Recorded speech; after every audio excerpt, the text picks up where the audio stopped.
الصلاة والسلام عليك يا رسول الله وعلى آلك وأصحابك يا حبيب الله. الصلاة والسلام عليك يا نبي الله وعلى آلك وأصحابك يا نور الله. بیت المقدس مسلمانوں کا قبلہ اول ہے، اس میں کوئی شک نہیں کہ بیت المقدس یہودیوں، عیسائیوں اور مسلمانوں تینوں کے ریلیجن کے لیے مقدس مقام کی حیثیت رکھتا ہے۔ حضرت سلیمان علیہ نبینا علیہ السلام نے انسانوں سے نہیں بلکہ جنوں کی ایک جماعت سے اس کام کو کروانا شروع کیا، اس لیے اس عمارت کو ہیکل سلیمانی بھی کہا جاتا ہے۔ آقائے کائنات جناب محمد رسول اللہ صلی اللہ تعالی علیہ وسلم کی ہجرت کے 1 سال 5.5 مہینے کے بعد قبلے کی تبدیلی ہوئی اور اللہ پاک نے پیارے آقا علیہ السلام کی خواہش کے مطابق مسلمانوں کا جو کعبہ ہے، قبلہ ہے، وہ کعبہ کو فرما دیا۔ اس مقام پر آج بھی مسجد قبلتین قائم ہے۔ یاد رہے کہ اللہ پاک کے آخری نبی جناب محمد عربی صلی اللہ تعالی علیہ وسلم نے غیب کی خبر دیتے ہوئے اپنی امت سے ارشاد فرمایا کہ قیامت سے پہلے 6 چیزیں گن کر رکھو۔ نمبر 1 میری وفات، نمبر 2 بیت المقدس کی فتح، نمبر 3 پھر طاعون کی وبا جو بکریوں کی گٹلیوں کی طرح تمہارے اندر شروع ہو جائے گی، نمبر 4 اس قدر مال کی کثرت ہو جائے گی کہ کسی آدمی کو 100 دینار دینے پر بھی وہ خوش نہیں ہوگا، نمبر 5 ایک ایسا فتنہ اٹھے گا کہ عرب کا کوئی گھر باقی نہیں رہے گا جس پہ فتنہ داخل نہ ہوا ہو، نمبر 6 تمہارے اور رومیوں کے درمیان ایک سلو ہوگی اور رومی عہد شکنی کریں گے اور وہ 80 جھنڈے لے کر تمہارے اوپر حملہ آور ہوں گے اور ہر جھنڈے کے نیچے 12,000 فوج ہوگی۔ یہ 6 نشانیاں نبی پاک صلی اللہ علیہ وسلم نے تفصیل کے ساتھ قیامت کی نشانیوں کے بارے میں بیان کی۔ اس حدیث پاک میں جو دوسری نشانی بیان کی گئی یعنی بیت المقدس کی فتح، اس بارے میں آج کی ہماری ایپیسوڈ ہوگی۔ یہ تو آپ نے سنی لیا کہ حدیث پاک میں سے قیامت کی نشانی کے طور پر فرمایا گیا ہے۔ اس بارے میں مزید بات کرنے سے پہلے آئیے پہلے ذرا بیت المقدس کے بارے میں کچھ سنتے ہیں کہ یہ کس جگہ کو کہا جاتا ہے اور اس کی تاریخ کیا ہے۔ بیت المقدس مسلمانوں کا قبلہ اول ہے۔ یہ فلسطین کے شہر القدس میں واقع ہے۔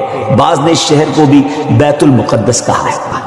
اس کو القدس کا نام کیوں دیا گیا؟ اس کے بارے میں حکیم الامت مفتی احمد یار خان نعیمی رحمۃ اللہ تعالی لکھتے ہیں کہ چونکہ اس زمین میں حضرات انبیاء کے مزارات بہت ہیں اس لیے اسے قدس کہا جاتا ہے۔ زمین کا یہ ٹکڑا انبیاء اور صلحاء یعنی نیک لوگوں کا مرکز رہا ہے۔ حضرت سیدنا سلیمان علیہ نبینا علیہ السلام کا مزار مبارک اور عالم اسلام کی مشہور و معروف مسجد اقصی بھی اسی شہر میں واقع ہے۔ رہی یہ بات کہ اس کا سنگ بنیاد کب رکھا گیا تو اس بارے میں یہ کہا جاتا ہے کہ کعبہ معظمہ کی بنیاد ڈالنے کے 40 سال بعد سیدنا آدم علیہ نبینا علیہ السلام یا ان کی اولاد میں سے کسی نے اس کی بنیاد ڈالی۔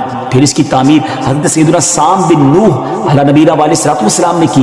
پھر ایک عرصے کے بعد حضرت سیدنا داؤد علیہ نبینا علیہ السلام نے بیت المقدس کی بنیاد اسی مقام پر رکھی جہاں حضرت سیدنا موسیٰ علیہ نبینا علیہ السلام کا خیمہ نصب کیا گیا تھا۔ اس عمارت کے پورا ہونے سے قبل حضرت سیدنا داؤد علیہ نبینا علیہ السلام کی دنیا سے وفات کا وقت قریب آ گیا تو اب آپ نے اپنے بیٹے حضرت سیدنا سلیمان علیہ نبینا علیہ السلام کو اس کو مکمل کرنے کی وصیت فرمائی۔ حضرت سلیمان علیہ نبینا علیہ السلام نے کمال کا انتظام کیا۔ آپ نے انسانوں سے نہیں بلکہ جنوں کی ایک جماعت سے اس کام کو کروانا شروع کیا۔ 1 سال کا کام باقی تھا۔ اب ذرا غور کیجئے کہ جنات تعمیر کر رہے تھے مگر آپ کے انتقال کا وقت قریب آ گیا۔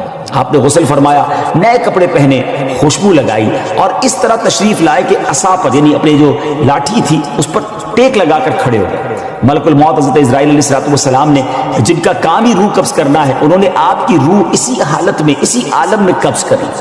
اب اسی طرح آپ عصا پر ٹیک لگائے کھڑے رہے۔ جی ہاں، دنیا سے آپ جا چکے تھے، وصال فرما چکے تھے مگر آپ کا جو مبارک جسم ہے وہ عصا پر ٹیک لگائے کھڑا رہا۔ یہ اللہ کی شان ہے۔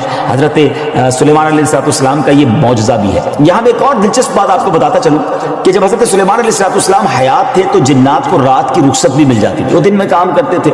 حضرت سلیمان علیہ السلام بھی آرام کرنے چلے جاتے تھے مگر آپ چونکہ اب کھڑے ہی تھے تو اب جنات کو دن رات راؤنڈ دا کلاک کام کرنا پڑ گیا۔ ہر وقت وہ آپ کھڑے رہے تو آپ کو اجازت مانگتے تھے لیکن کسی میں ہمت نہیں ہوتی تھی کہ وہ اجازت مانگنے آپ سے مانگے تو آپ سے اجازت بھی نہیں مانگ سکتے تھے۔ تو جنہوں نے 4 سال تک یک لخت، جی ہاں آل دا وے، دن رات برابر کام کیا۔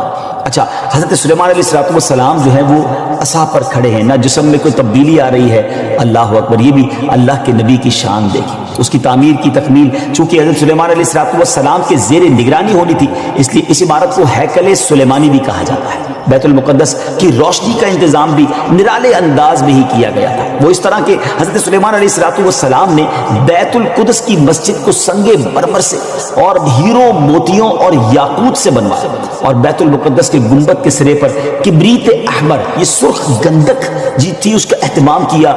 اس کی روشنی کئی میلوں تک پہنچتی تھی۔ اللہ اکبر۔ اچھا ناظرین، جیسے اس کی تعمیر کا وقت پورا ہونے لگا تو اللہ کی شان دیکھیں کہ آپ کے اس عصا کو، اس لکڑی کو دیمک نے کھایا اور آپ کا جسم زمین پر تشریف لایا۔ پھر لوگوں کو بھی پتہ چلا اور جنات کو بھی پتہ چلا کہ حضرت سلیمان علیہ السلام دنیا سے جا چکے ہیں۔ سبحان اللہ، اتنی شاندار یہ عبادت ہے۔ بیت المقدس کی خدمت کے لیے کثیر خادمین حاضری دیتے رہتے۔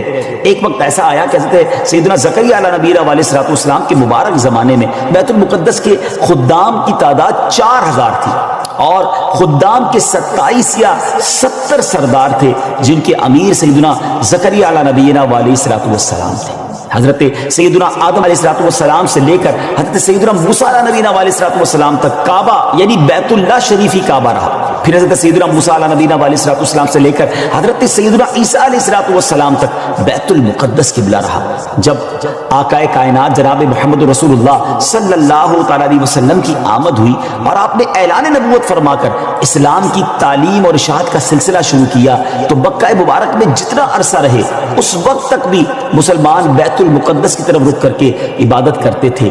پھر نبی پاک علیہ السلام نے مدینے کی طرف ہجرت فرمائی، اور ہجرت کے بعد مدینہ منورہ میں بھی مسلمان 16 یا 17 مہینے تک بیت المقدس کی طرف رخ کر کے نمازیں پڑھتے رہے۔ ہجرت کے 1 سال 5.5 مہینے کے بعد 15ویں رجب پیر کے دن مسجد بنی سلمہ میں نماز ظہر کے درمیان قبلے کی تبدیلی ہوئی، اور اللہ پاک نے پیارے آقا علیہ السلام کی خواہش کے مطابق مسلمانوں کا جو کعبہ ہے، قبلہ ہے، وہ کعبہ کو فرما دیا، اور اب مسلمان کعبے کی طرف رخ کر کے نماز ادا کرنے لگے۔ اس مقام پر آج بھی مسجد قبلتین قائم ہے۔ حضرت سلیمان علیہ السلام کے بعد بنی اسرائیل کے زوال کے ساتھ ہی بنی اسرائیل 2 حصوں میں منقسم ہو گئے، تقسیم ہو گئے۔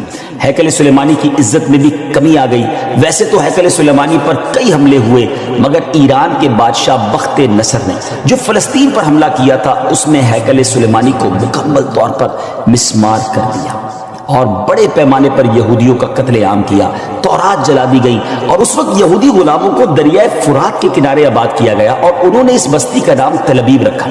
اس کے بعد ایران کے پہلے کسرا خسرو نے یہودیوں کو واپس فلسطین جانے کی اجازت دے دی۔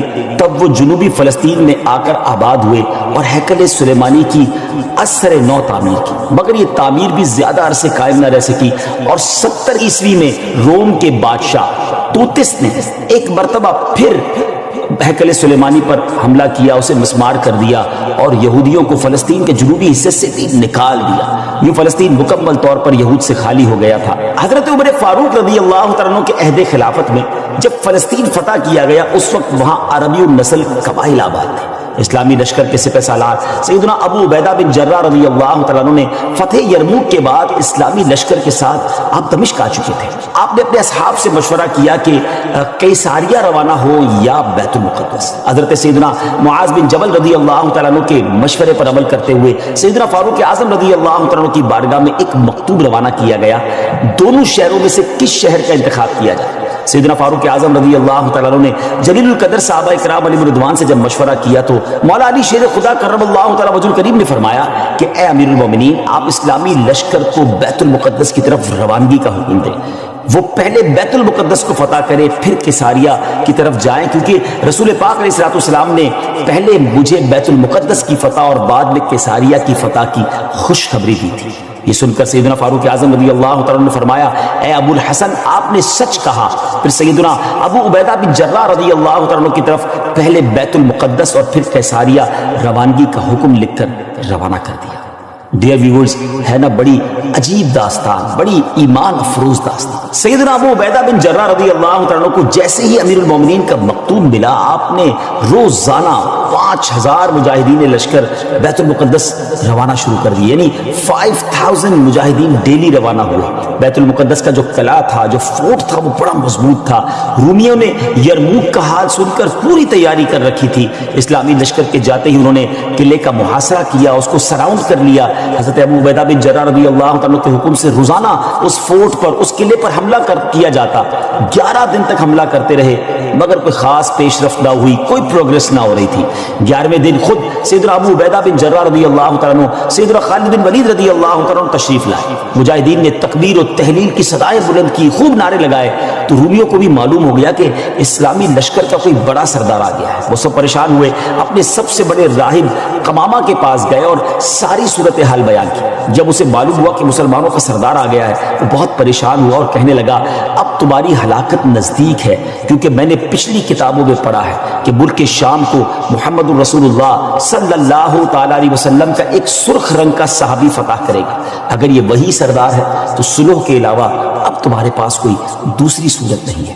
پھر وہ اسلامی لشکر کے سپہ سالار کو دیکھنے کے لیے قلعے کے دیوار پر آیا، سیدنا ابو عبیدہ بن جراح رضی اللہ عنہ کو بلایا۔ آپ رضی اللہ عنہ جب آگے گئے تو ان سے بھی وہی بات کی۔ حضرت ابو عبیدہ بن جراح نے کہا، یا تو تم اسلام قبول کر لو یا جزیہ دے کر امان حاصل کر لو، پھر ہم سے جنگ کرنے کے لیے تیار ہو جاؤ۔ لیکن اس راہب قمامہ نے سیدنا ابو عبیدہ بن جراح رضی اللہ عنہ کی بات کا کوئی جواب نہ دیا، فقط خاموشی سے وہ بس آپ کو دیکھتا رہا اور پھر واپس چلا گیا۔ اس نے اپنی قوم سے کہا کہ یہ وہ شخص نہیں ہے جس کے بارے میں میں نے کتابوں میں پڑھا ہے، لہذا تم ان سے جنگ کرتے رہو، یہ تمہارا بال بھی بیکا نہیں کر سکتے۔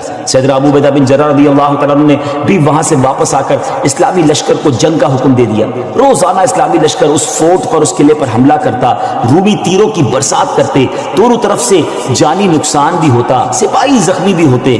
لڑائی 4 ماہ تک جاری رہی۔ جی ہاں ویورز، 4 منتھ تک یہ لڑائی جاری رہی۔ اہل شہر تنگ آ گئے، وہ دوبارہ اپنے جو سردار تھا، جو ان کا لیڈر تھا قمامہ، اس کے پاس گئے، ساری صورتحال بیان کی۔